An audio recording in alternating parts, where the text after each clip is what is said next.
ये विवाह सुख नहीं विनाश लाएगा। ऐसा युद्ध पहले कभी नहीं हुआ और इस नरसंहार के बीच एक व्यक्ति अकेला खड़ा होगा। ओम देव शांति ही, अंतरिक्ष शांति ही, पृथ्वी शांति ही, आपः शांति ही, औषधिया शांति ही, वनस्पतिः शांति ही, विश्वदेवा शांति ही, ब्रह्म शांति ही।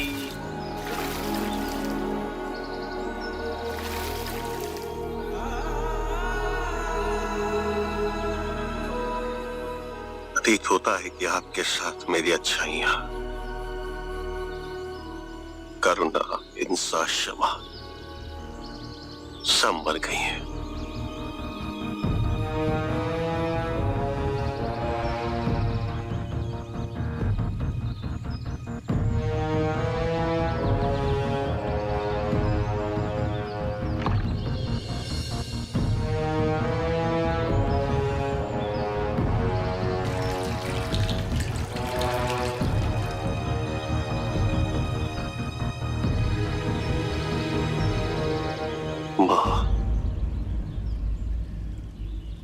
मुझे तो केवल यही सत्य समझ में आया कि इस जगत में चारों ओर बुराइयां ही बुराइयां हैं। यहाँ धर्म, प्रेम, नैतिकता का वास सहजता से नहीं होता, अहिंसा से संभव ही नहीं है। केवल अपने सिद्धांतों के कारण इस संसार ने आपको सफल नहीं होने दिया, लेकिन आपका पुत्र सफल नहीं हो सकता, क्योंकि इस क्षण के पश्चात मेरी सारी अच्छाइयां मर चुकी हैं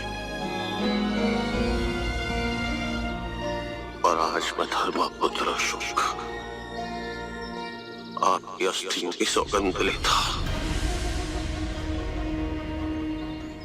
मातृभूमि से हर बुराई का नाश करके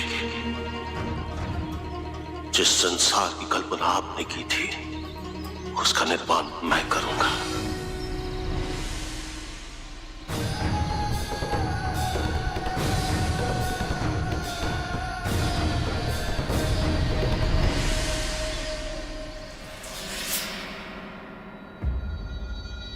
मां की मुट्ठी में था ये। तुमने इसे कैसे नहीं देखा जब तुम मां का अंतिम संस्कार कर रही थी? हाँ, मैं मां के अंतिम श्रृंगार के लिए गई थी, पर मुझे रोक दिया था। किसने मना किया तुम्हें? महारानी चारुमित्रा ने। देवी, तुम्हें राजवंशियों की परंपरा ज्ञात थी? धर्मा के पार्थिव देह का श्रृंगार रानी की बात ही होना चाहिए।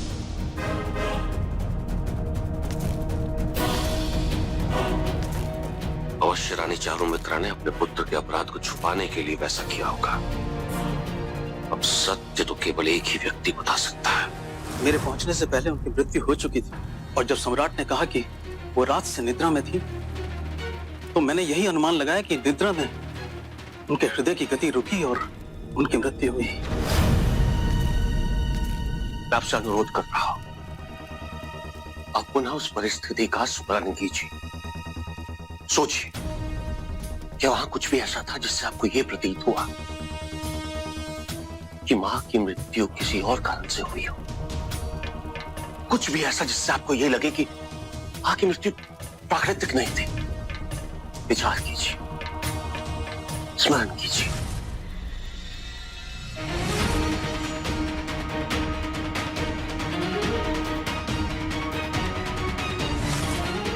हाँ, उनकी गर्दन पर नख के चिन्ह थे।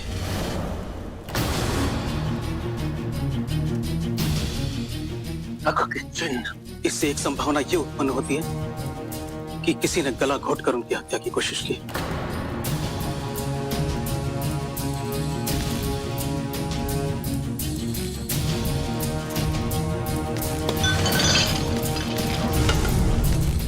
इतनी बड़ी बात आप बता रहे हैं, इसका अर्थ समझते हैं आप? केवल आपके कहने से पूरे परिवार ने यह मान लिया कि मां की मृत्यु का कारण प्राकृतिक था और आप अब ये कह रहे हैं। और वो हत्यारा भी यही चाहता था वैद्य जी, ताकि उसे मां की हत्या करने के पश्चात भागने का अवसर मिल जाए, और ऐसा करके आपने उस हत्यारे को भागने का अवसर ही दिया है। क्षमा प्रार्थी हूं राजकुमार, केवल सम्राट की बात सुनकर मैंने किसी और पक्ष पर ध्यान ही नहीं दिया। मैंने कल्पना भी नहीं की थी कि ऐसा।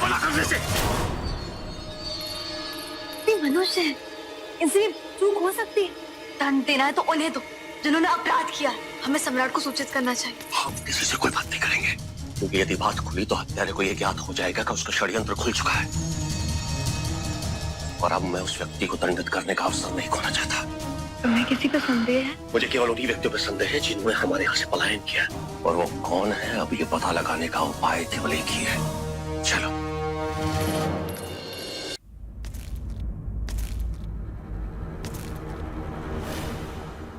उत्तर चाहिए मुझे। मैंने राजकुमार सुशीम के लिए ऐसा कुछ कभी नहीं बनाया। एक बार पुनः सोचो। क्योंकि एक विशेष हीरक है जो यहाँ नहीं मिलता। ये किसका है और कहां से आया है, ये ज्ञात करने के लिए मुझे कुछ समय चाहिए। कितना समय? 1-2 दिन। एक दिन? इतना ही समय दे सकता हूँ मैं, और उसी समय में मुझे उत्तर चाहिए। जी।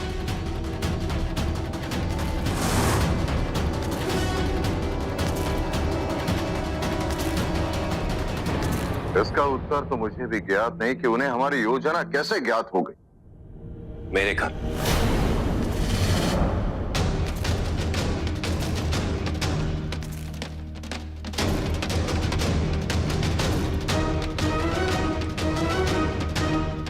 पिताजी महाराज, मैंने लिजेंड्रा को अपनी योजना बताई थी,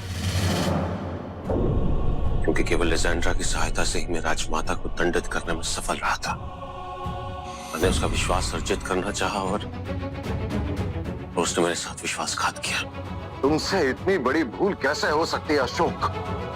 केवल तुमसे भेंट करने के लिए इन्होंने इतना जोखिम उठाया, यहाँ तक आए। अब जोखिम उठाने की आवश्यकता तुम्हें। मैं क्षमा चाहता हूँ पिताजी महाराज, किंतु जो हो गया उस पर पछताने का समय नहीं है। हमें क्षतिपूर्ति करनी पड़ेगी। मेरे गुप्तचरों ने सूचना दी है कि सुशीम वंग में अपने ससुराल पहुंच चुका है।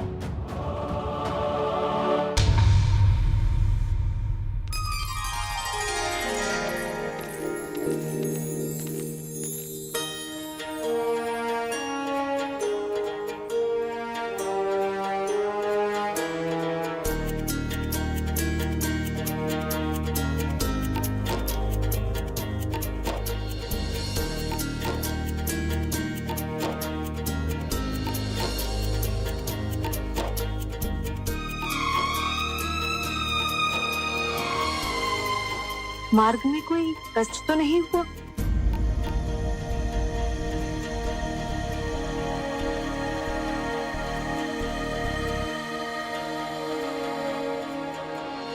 यात्रा इतनी सुखद हो सकती है, ये सत्य तो मुझे अर्धांगिनी बनने के पश्चात ही ज्ञात हुआ। मैं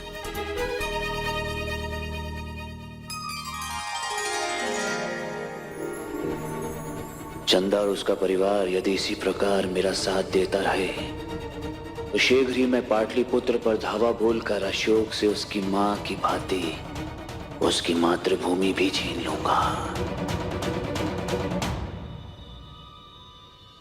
आचार्य, यदि ये सत्य है तो तब तक श्यामक भी तक्षशिला तक पहुंच ही गया होगा, और ये हमारे लिए सबसे बड़ा संकट बन सकता है पिताजी महाराज,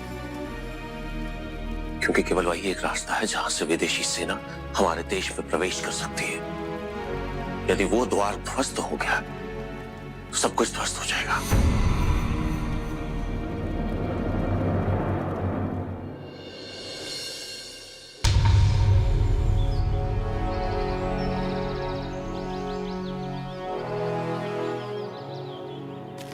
हटाओ!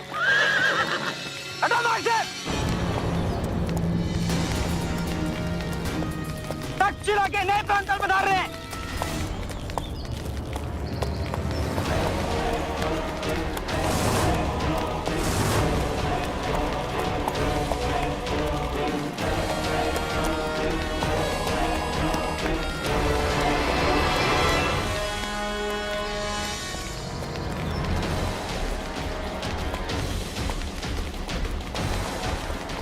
जहां तूने अपने गुरु चाणक्य के अखंड भारत स्वप्न की स्थापना की थी, नींव रखी थी, अब उसी नींव पर मैं अपनी पितामही हेलेना, पिता जस्टिन और मानूर के सपनों का महल खड़ा करूंगा।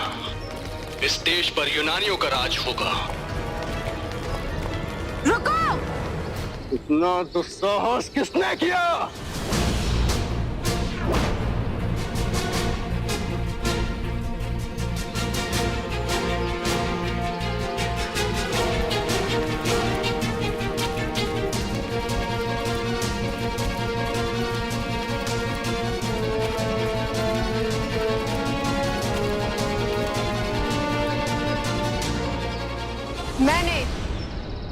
मैं यहाँ की प्रांतपाल हूँ और मगध सम्राट से ऐसा कोई संदेश नहीं प्राप्त हुआ है मुझे।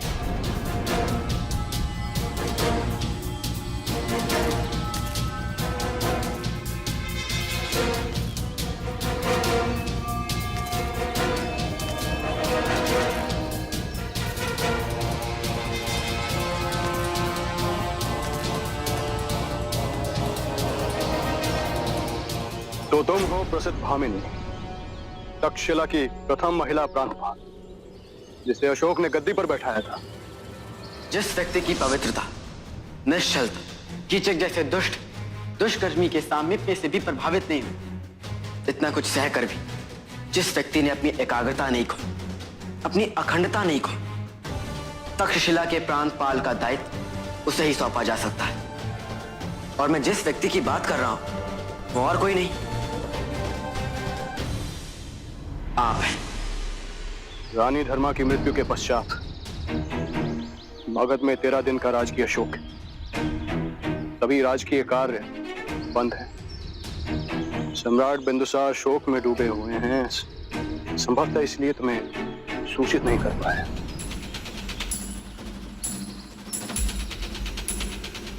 आधिकारिक पत्र है मेरे पास। राजमोहर भी है इस पर।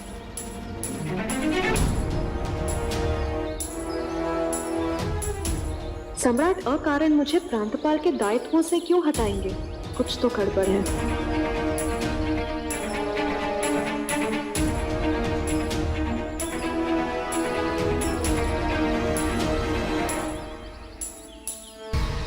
यदि सम्राट ने वास्तव में तुम्हें भेजा होता तो तुम्हारे साथ यूनानी नहीं मगध के सैनिक होते।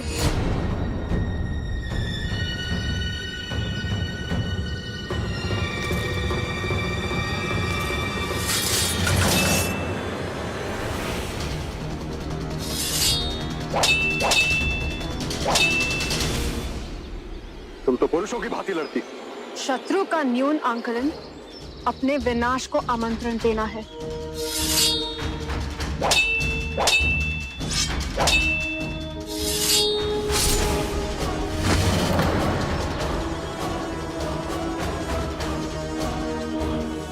तुमसे तो मुझे अपने बाएं हाथ से लड़ना चाहिए।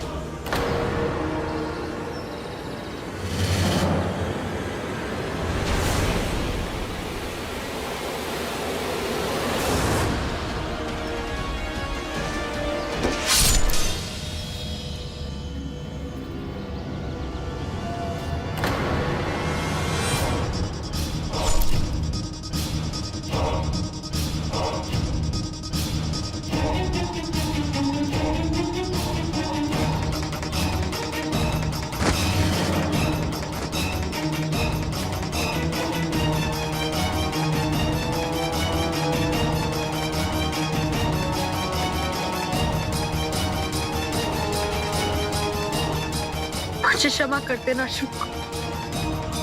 जय जय।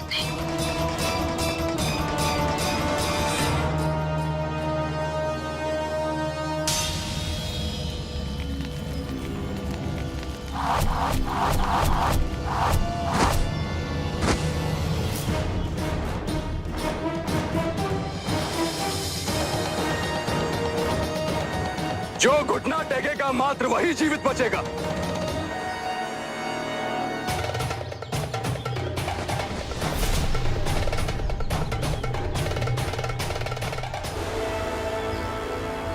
इस भूमि पर न्याय के 4 स्तंभों की स्थापना करके एक 14 वर्षीय बालक ने हमें अन्याय के विरुद्ध लड़ना सिखाया है। आज हम सर कटा सकते हैं लेकिन सर झुका नहीं सकते।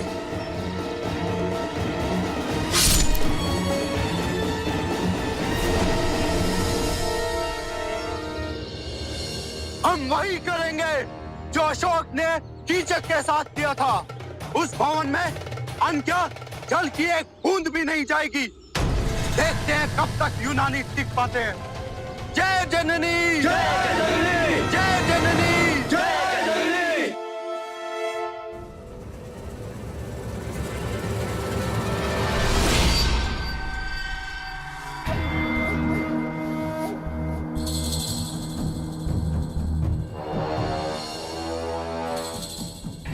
श्यामक,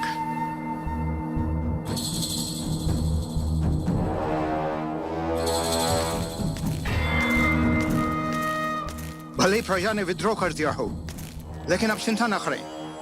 उनकी उम्मीदों को कुचलने के लिए यूनानी सेना जल्द ही यहाँ पे होंगी। राजा एंटियोकस स्वयं आपके समक्ष होंगे। जैसा सोचा सब वैसा ही हुआ।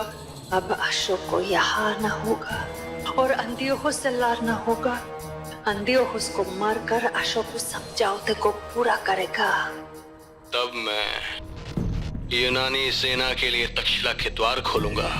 तत्पश्चात समस्त भारत पर यूनानियों का शासन होगा।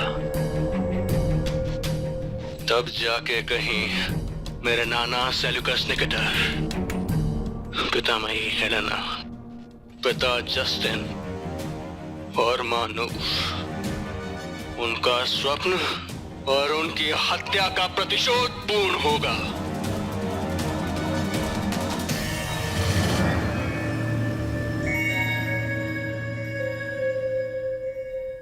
हटाओ इसे।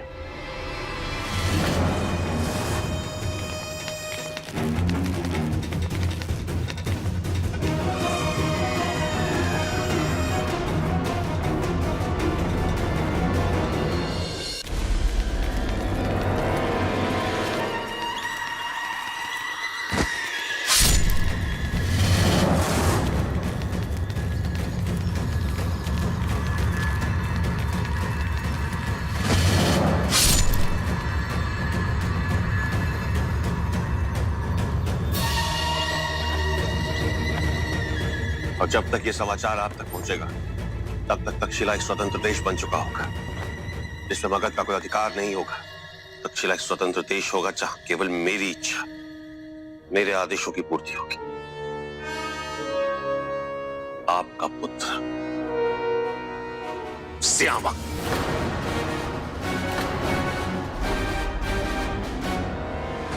राज सिंहासन के लिए श्यामक कुछ भी कर सकता है,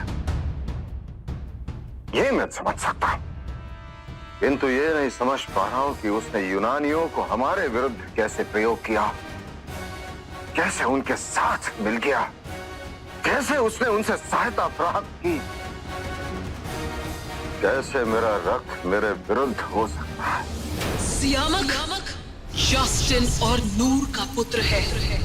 क्रोध में कुछ ऐसा मत कर बैठना कि उन्हें ठेस पहुंचे। यदि आप उन्हें ये सत्य बताएंगे तो वो सहन नहीं कर पाएंगे।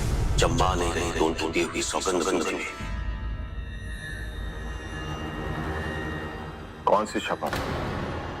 क्या छुपा रहे हो मुझसे? पिताजी, एक सत्य है जो अब तक आपसे छुपा हुआ है, और वह सत्य मां ने मुझे आपको बताने से मना किया था। कौन सा सत्य? पिताजी, ये सत्य एक ऐसा सत्य है जिसे आप सहन नहीं कर पाएंगे। जब मैं धर्मा की मृत्यु सहन कर सकता हूं तो उसके दो पहलू हो सकते हैं। या तो मैं सब कुछ सहन कर सकता हूं, या जब तक मुझे संपूर्ण सत्य ज्ञात नहीं होता, मृत्यु भी मेरे पास नहीं आ सकती। श्यामक आपका पुत्र नहीं है पिताजी महाराज। श्यामक की धमनियों में एक मौर्य वंशी का नहीं, ये तो एक यूनानी का रक्त दौड़ रहा है। श्यामक यूनानी, आपके भाई राजकुमार जस्टिन का पुत्र।